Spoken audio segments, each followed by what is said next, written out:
सरपंच संतोष देशमुख हत्या प्रकरणातील मुख्य आरोपी सुदर्शन घुले यांच्या शोधासाठी सीआयडीने 7 पथकं विविध राज्यासह देशभर रवाना केली आहेत। सुदर्शन घुले हा अनेक गुन्ह्यांमध्ये आरोपी आहे। तो सराईत गुन्हेगार आहे। तसंच एका गुन्ह्यासंदर्भात फरार असताना तो नेपाळला गेला होता। त्यामुळे गुन्हा तो नेपाळला जाऊ शकतो का या संदर्भात सीआयडीला संशय आहे। त्या दृष्टिकोनातून देखील सीआयडी तपास करते। फरार असलेल्या तिन्ही आरोपींची अटक करण्याच्या दृष्टिकोनातून सीआयडीने आता फास आवळलाय।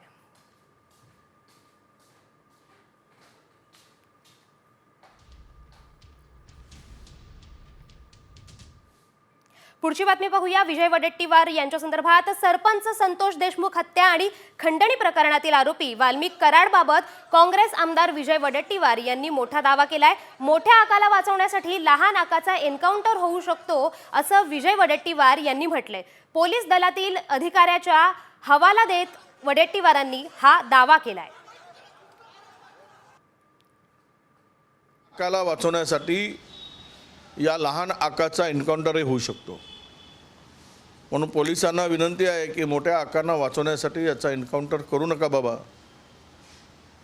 हा बिचारा म्हणणार नाही, पण त्या मोठ्या आकापर्यंत जाण्यासाठी जर याचा वापर आहे तर तो पुरावा नष्ट होण्याची शक्यता सुद्धा मला काल एका अत्यंत विश्वसनीय माहिती जवळच्या एका उच्चपदस्थ अधिकाऱ्यांनी दिली। पुढच्या बातमीकडे वळूया। वाल्मिक कराडला पोलीस स्टेशनमध्ये व्हीआयपी ट्रीटमेंट मिळते का अशा चर्चा सुरू झाल्यात। कारण कराडला ज्या पोलीस स्टेशनमध्ये ठेवलंय तिथे 5 पलंग मागवण्यात आल्याची माहिती समोर येते। त्यामुळे पलंग पोलिसांना मागवले आहेत की वाल्मिक कराडला अशाही चर्चा रंगू लागल्यात। हे पलंग स्वतःसाठी मागवल्याचं स्पष्टीकरण अखेर बीड पोलिसांना द्यावं लागलं। तर गादी, उशी, पंखा, एसी देखील बसवता येतील का असा टोला या प्रकरणावर रोहित पवारांनी लगावलाय।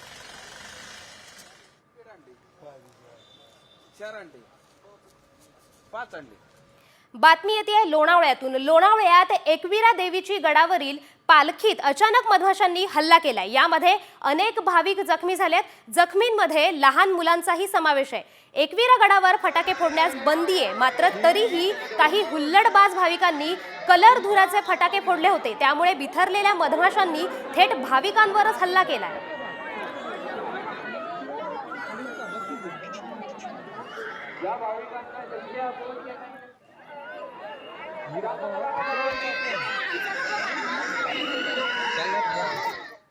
इतर महत्त्वाच्या बातम्यांचा वेगवान आढावा घेऊया टॉप 50 मधून।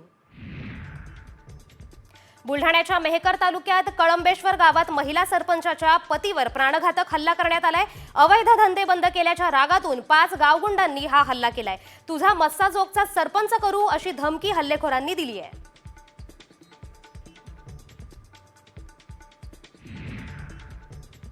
कल्याण लैंगिक अत्याचार आणि हत्या प्रकरणातील आरोपी विशाल गवळी आणि त्याची पत्नी साक्षी गवळीला आज कल्याण कोर्टात हजर केलं जाणार आहे। कोर्टात काही राजकीय नेते कार्यकर्त्यांसोबत येण्याची शक्यता आहे, तेव्हा आंदोलन होऊ नये यासाठी पोलिसांनी नेत्यांना नोटीस बजावली आहे।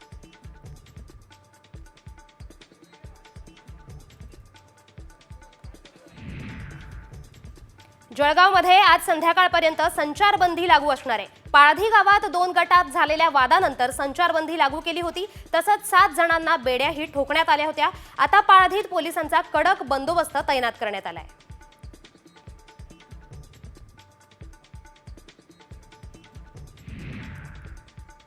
जळगावच्या पाळधीत 2 गटात राडा झाला होता। या प्रकरणी आता पोलिसांनी अनेक सीसीटीव्ही फुटेज जमा केले आहेत। हे फुटेज बघून जाळपोळ करणाऱ्या उपद्रवींचा शोध पोलीस घेत आहेत।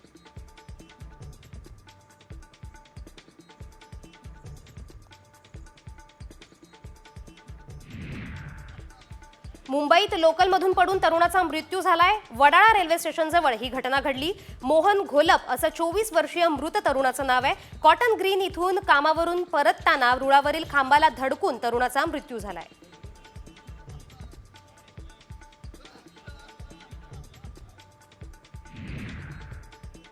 लातूर नांदेड महामार्गावरच्या कोळपापाटी या इथं बस आणि स्कूल बसचा अपघात झालाय। स्कूल बसमधील काही विद्यार्थी किरकोळ जखमी झाले आहेत, तर 4 विद्यार्थी गंभीर जखमी झाल्याची प्राथमिक माहिती समोर येते आहे।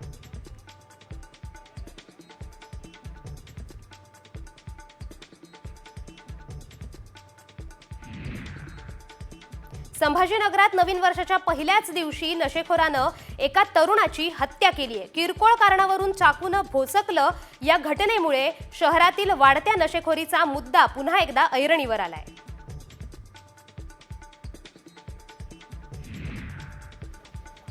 नवी मुंबईतल्या कामोठेत आई मुलाचा मृतदेह आढळून आल्यानं खळबळ उडाली आहे. मुलाच्या अंगावर मारल्याचे व्रण दिसून येत आहेत. त्यामुळे दोघांची हत्या झाल्याचा संशय व्यक्त होतोय. पोलिसांकडून पुढील तपासाला सुरुवात झाली आहे.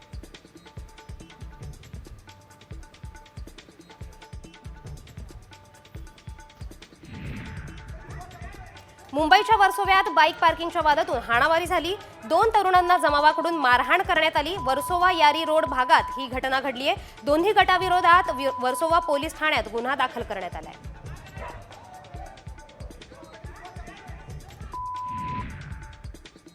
बुलढाण्याच्या सिंदखेड लपाली गावात वृक्ष आच्छादनासाठी मागवलेल्या 7 टन गवताला आग लावल्याचं समोर आलंय. अज्ञात व्यक्तीनं ही आग लावली आहे. ग्रामस्थांकडून त्याचा शोध घेतला जातोय.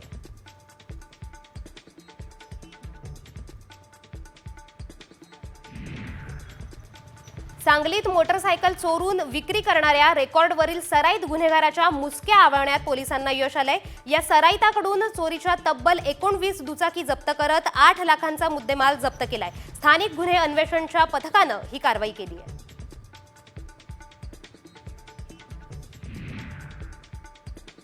यवतमाळ जिल्ह्यात 2024 या वर्षात दारूची विक्रमी विक्री झाली आहे. उत्पादन शुल्क विभागाच्या मद्य विक्री तपासणीतून ही माहिती समोर आली आहे.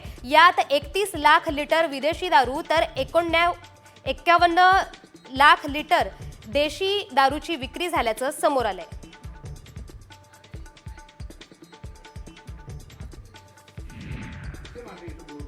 यवतमाळमध्ये पिण्याच्या पाण्यासाठी नागरिकांनी जिल्हा परिषदेत ठिय्या आंदोलन केले. पाणी उपलब्ध करून देऊ असं आश्वासन उपमुख्य कार्यकारी अधिकाऱ्यांनी दिल्यानंतर आंदोलन मागे घेण्यात आले.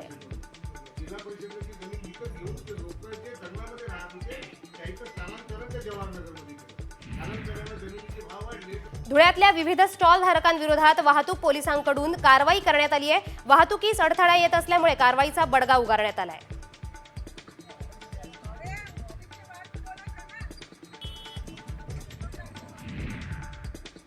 सागरी किनारा मार्गावर आता 2 अग्निशमन केंद्रे उभारण्यात येणार आहेत. वाहनांना या मार्गाचा जलद वाहतुकीसाठी फायदा होतोय, तेव्हा या जलद मार्गाचा वापर अग्निसुरक्षेसाठीही करण्यात येणार आहे.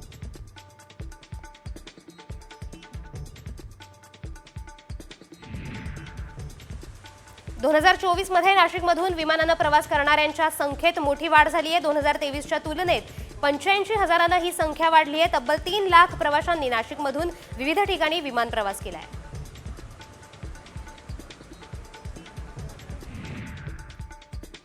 MPSCची 5 जानेवारीला होणारी महाराष्ट्र गट ब सेवा संयुक्त पूर्वपरीक्षा 2 फेब्रुवारीला होणार आहे. तर 2 फेब्रुवारीला होणारी महाराष्ट्र गट क सेवा पूर्वपरीक्षा ही 4 मेला होईल. वयोमर्यादेमुळे अपात्र ठरलेल्या उमेदवारांना 6 जानेवारीपर्यंत अर्ज करता येणार आहे.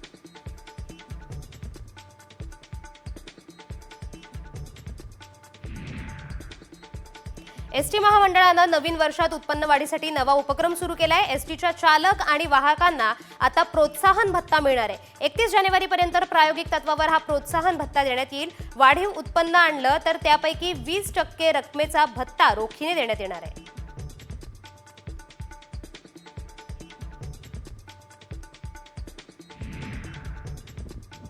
पुणे विभागातील म्हाडाच्या घरासाठी अर्ज करण्याची मुदत संपली आहे. 6,240 घरांसाठी जवळपास 94,000 जणांनी अर्ज केलाय.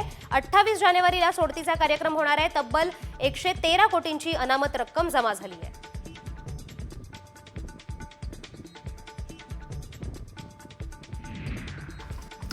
मुंबईकरांनी तब्बल 52 कोटींची मॅगी फस्त केली आहे. मुंबईकरांनी ऑनलाईन ॲपवरून वर्षभरात 52 कोटींच्या मॅगीची ऑर्डर दिली आहे. 80 फुटबॉल स्टेडियम मधल्या प्रेक्षकांचं पोट भरू शकेल एवढी मॅगी मुंबईकरांनी वर्षभरात फस्त केली आहे. एक बार ढक्कन को हटाया और ये ऐसी कुछ दिख रही है, उसके बाद मैं फिर से वापस से ढक्कन को कवर. तो चलिए वीडियो.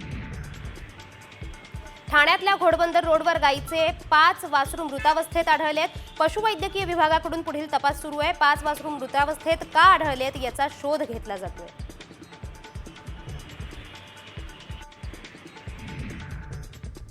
प्रदूषणाचं प्रमाण कमी करण्यासाठी 3 जानेवारीला बीएमसी आयुक्त भूषण गगराणी यांच्यासोबत बैठक होणार आहे। त्यासाठी एसटीपी-आरएमसी प्लांटबाबत निर्णय घेणार आहेत। प्रकल्प सुरू ठेवून प्रदूषण कसं कमी करता येईल यासाठी उपाययोजना करत असल्याचं एमपीसीबी कडून सांगण्यात आलंय।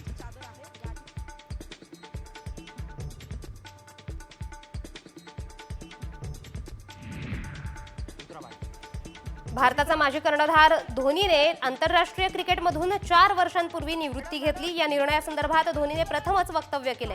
मला आंतरराष्ट्रीय क्रिकेटची आठवण येत नाही, सर्व गोष्टींचा विचार करूनच हा निर्णय घेतलाय। या वेळात मी माझ्या आवडीच्या गोष्टी करतो, असं धोनी म्हणाले।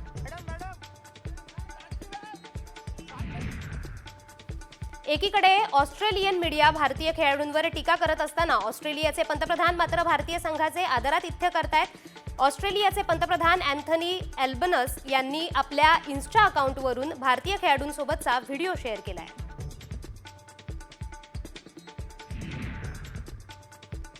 प्रयागराज येथे महाकुंभमेळा होत आहे। रेल्वे मार्गे देशभरातून लाखोंच्या संख्येने भाविक प्रयागराज येथे दाखल होणार आहेत। प्रवाशांच्या सेवेसाठी तिकीट प्रक्रिया सुलभ करण्यासाठी अभिनव उपक्रम सुरू केलाय। प्रवासी रेल्वे कर्मचाऱ्यांच्या हिरव्या रंगाच्या जॅकेटवर लावलेल्या स्कॅनरद्वारे तिकीट काढू शकणार आहेत।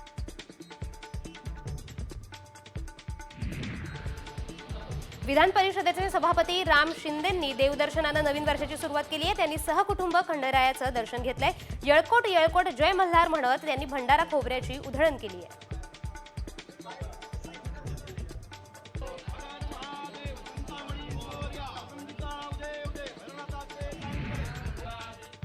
बुलेटिनमध्ये एक महत्त्वाची बातमी बघूया। चहाच्या टपरीवरील कागदी आणि प्लास्टिक कपांवर बंदी घालण्यात आली आहे। बुलढाण्याच्या जिल्हाधिकाऱ्यांनी तसे आदेशच काढले आहेत। चहाचे कप बनवताना त्यात बीपीए नावाच्या केमिकलचा वापर केला जातोय। त्यामुळे कागदी आणि प्लास्टिक कपमध्ये चहा प्यायल्यास आजाराला निमंत्रण दिलं जात असल्याचा दावा करण्यात आलाय। बुलढाणा जिल्हाधिकारी कार्यालयाअंतर्गत सर्व विभागांसाठी प्लास्टिक आणि कागदी चहाच्या कपावर बंदी घालण्याचे एक आदेश निर्गमित झाले। 1 महिन्यापूर्वी नुकतीच आझादींच्या वतीने आम्ही ती मागणी आंदोलनाच्या माध्यमातून लावून धरली। असंख्य नागरिकांचे जीव धोक्यात असणाऱ्या कागदी कपामुळे खऱ्या अर्थानं नागरिकांना कॅन्सर होत आहे। कागदी कप बनवताना त्यामध्ये प्लास्टिकची लेअर राहते, ती लेअर कागदासोबत बांधण्यासाठी बीपीए नामक केमिकल वापरलं जातं। त्यामुळे आतला प्लास्टिक कागद वितळून हजारो कीटाणू कॅन्सरचे आपल्या शरीरात जात आहेत। राजकीय बातम्यांचा वेगवान आढावा घेऊया न्यूज पॉइंट 20 मधून। पंतप्रधान मोदींकडून मुख्यमंत्री देवेंद्र फडणवीसांचं कौतुक झालंय। गडचिरोलीतील कामगिरीचं मोदींनी कौतुक केलंय। फडणवीसांसमोर काल 11 नक्षलींनी आत्मसमर्पण केल्याचं आणि स्वातंत्र्यानंतर पहिल्यांदाच एसटी बस सुरू झाल्यानं मोदी खुश आहेत।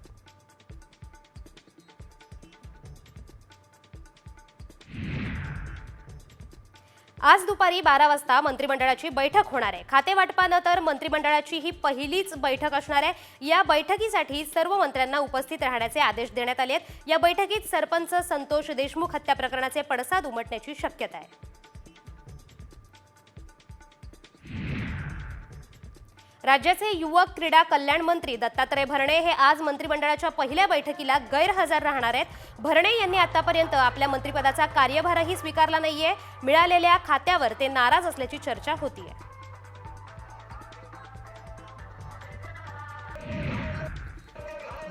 दरम्यान कॅबिनेट मंत्री दत्तात्रय भरणेंचं इंदापुरात जोरदार स्वागत करण्यात आलंय।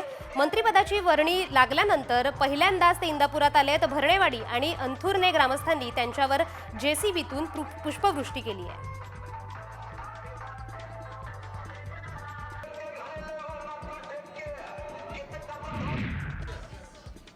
मंत्रिपदावरून नाराज असलेले छगन भुजबळ परदेशवारीनंतर नाशिकमध्ये परतणार आहेत। अजित पवारांची भेट न घेता त्यांनी थेट फडणवीसांची भेट घेतली होती। या भेटीनंतर भुजबळ भाजपमध्ये जाणार असल्याच्या चर्चा रंगल्या होत्या। तेव्हा भुजबळ आता काय भूमिका घेतायत याकडे सर्वांचं लक्ष लागलंय।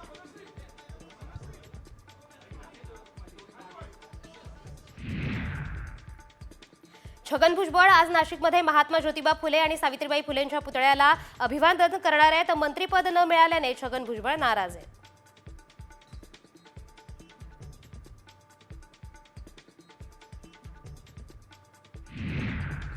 वाल्मिक कराडला ज्या पोलीस स्टेशनमध्ये ठेवलंय त्या ठिकाणी 5 पलंग मागवण्यात आलेत। हे पलंग स्वतःसाठी मागवल्याचं पोलिसांनी सांगितलं असलं तरी गादी, उशी, पंखा, एसी देखील बसवता येतील का असा टोला रोहित पवारांनी लगावलाय. पुण्यात ठाकरेंच्या शिवसेनेला मोठं खिंडार पडलंय. महापालिका निवडणुकीच्या पार्श्वभूमीवर माजी नगरसेवक विशाल धनवडे पक्षाला सोडचिठ्ठी देत आहेत. लवकरच ते भाजपमध्ये प्रवेश करणार असल्याचं त्यांनी जाहीर केलंय. त्यांच्यासोबत इतर 5 माजी नगरसेवकही भाजपमध्ये प्रवेश करणार आहेत.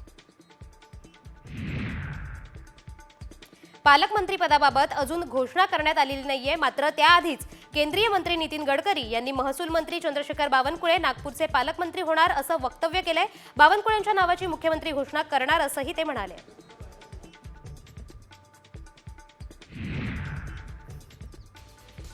राज्यात पुढच्या 4 दिवसात थंडीचा जोर वाढणार आहे. येत्या काही दिवसात किमान तापमानाचा पारा 15 अंशांहून खाली येण्याची शक्यता आहे. पुढच्या 24 तासांमध्ये राज्यातल्या तापमानात चढ उतार अपेक्षित आहे. कोकण किनारपट्टीवर याचा परिणाम दिसणार आहे. हवामान विभागानं हा अंदाज वर्तवला आहे.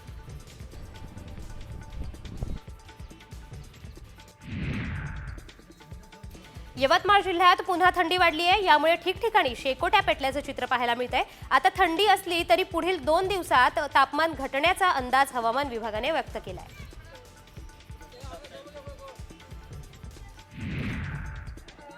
लोणावळ्यात एकविरा देवीची गडावरील पालखीत अचानक मधमाशांनी हल्ला केला. त्यात अनेक भाविक जखमी झालेत. एकविरा गडावर फटाके फोडण्यास बंदी आहे. मात्र तरीही काही हुल्लडबाज भाविकांनी कलर धुराचे फटाके फोडले होते. त्यामुळे बिथरलेल्या मधमाशांनी थेट भाविकांवर हल्ला केला.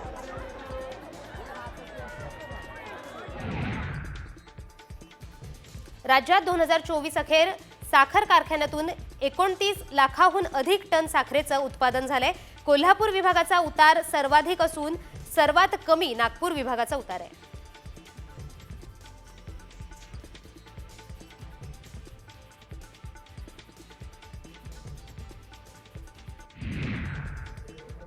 राज्यात केळी दरात सतत चढउतार होत आहेत. बाजारातील केळीची आवक कमीच आहे. त्यातच थंडीचा केळी बागांवर परिणाम दिसतोय. राज्यात केळीला सध्या 1200 ते 2000 रुपये प्रति क्विंटलचा दर मिळतोय. मात्र यात दर्जेदार केळीचा सध्या तुटवडा आहे.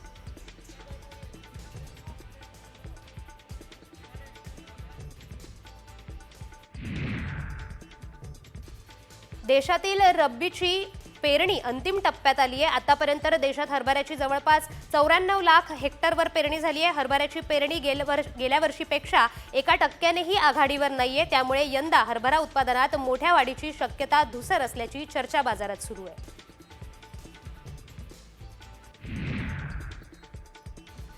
देशातील उत्पादन घटले तरी वाढती आवक आणि कमी मागणी यामुळे देशातील बाजारात कापसाचे भाव दबावातच आहेत. मंगळवारी देशातील बाजारात 2,06,000 गावठी कापसाची आवक झाली. कापसाचा भाव 6,800 ते 7,200 रुपयांच्या दरम्यान होता. कापसाची आवक आणखी काही आठवडे कायम राहील असा अंदाज व्यक्त केला जातोय.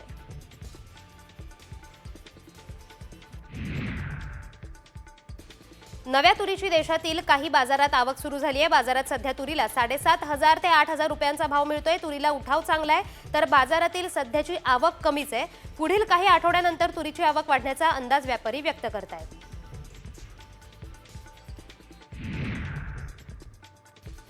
वाशिम बाजार समितीत तुरीला प्रति क्विंटल 7,000 ते 7,500 दर मिळालाय. गेल्या महिन्याच्या तुलनेत तुरीच्या दरात जवळपास 2,000 रुपयांची घसरण झाली आहे. त्यामुळे शेतकऱ्यांना आर्थिक फटका बसतोय.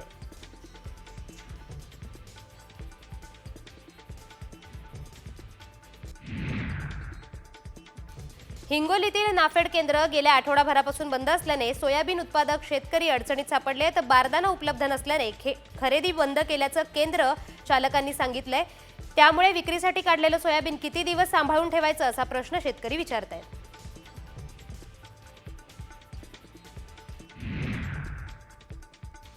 राज्य सरकारनं हमीभावानं सोयाबीन खरेदी नोंदणीला 6 जानेवारीपर्यंत मुदतवाढ दिली. मात्र खरेदीची मुदत अद्यापही वाढवण्यात आली नाहीये. राज्यात 14 लाख टन खरेदीचं उद्दिष्ट असताना केवळ 3 टनांचीच खरेदी झाली आहे.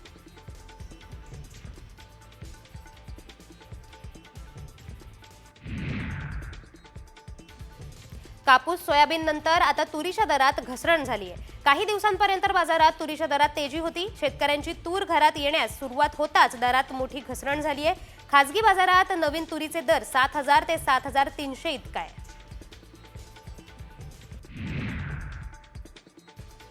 नाशिक जिल्ह्यामध्ये अवकाळी पावसाचा द्राक्ष निर्यातीला फटका बसलाय। गेल्या हंगामाच्या तुलनेत यंदा 138 कंटेनरची द्राक्ष निर्यात कमी झाली आहे।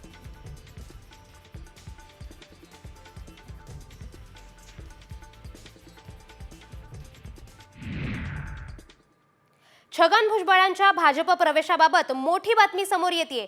तुर्तास छगन भुजबळ यांना भाजपमध्ये प्रवेश दिला जाणार नाही अशी माहिती सूत्रांनी दिली आहे। महायुतीत वाद नको म्हणून भाजप हायकमांडनं हा निर्णय घेतल्याची माहिती मिळतेय। महायुतीत छगन भुजबळांचा सन्मान राखला जावा असं भाजपच्या बड्या नेत्यांचं मत आहे असं कळतंय। लवकरच भुजबळ सुधीर मुनगंटीवारांसारख्या महायुतीतील नाराज नेत्यांसंदर्भात महायुतीची बैठक होणार असल्याचंही समजतंय।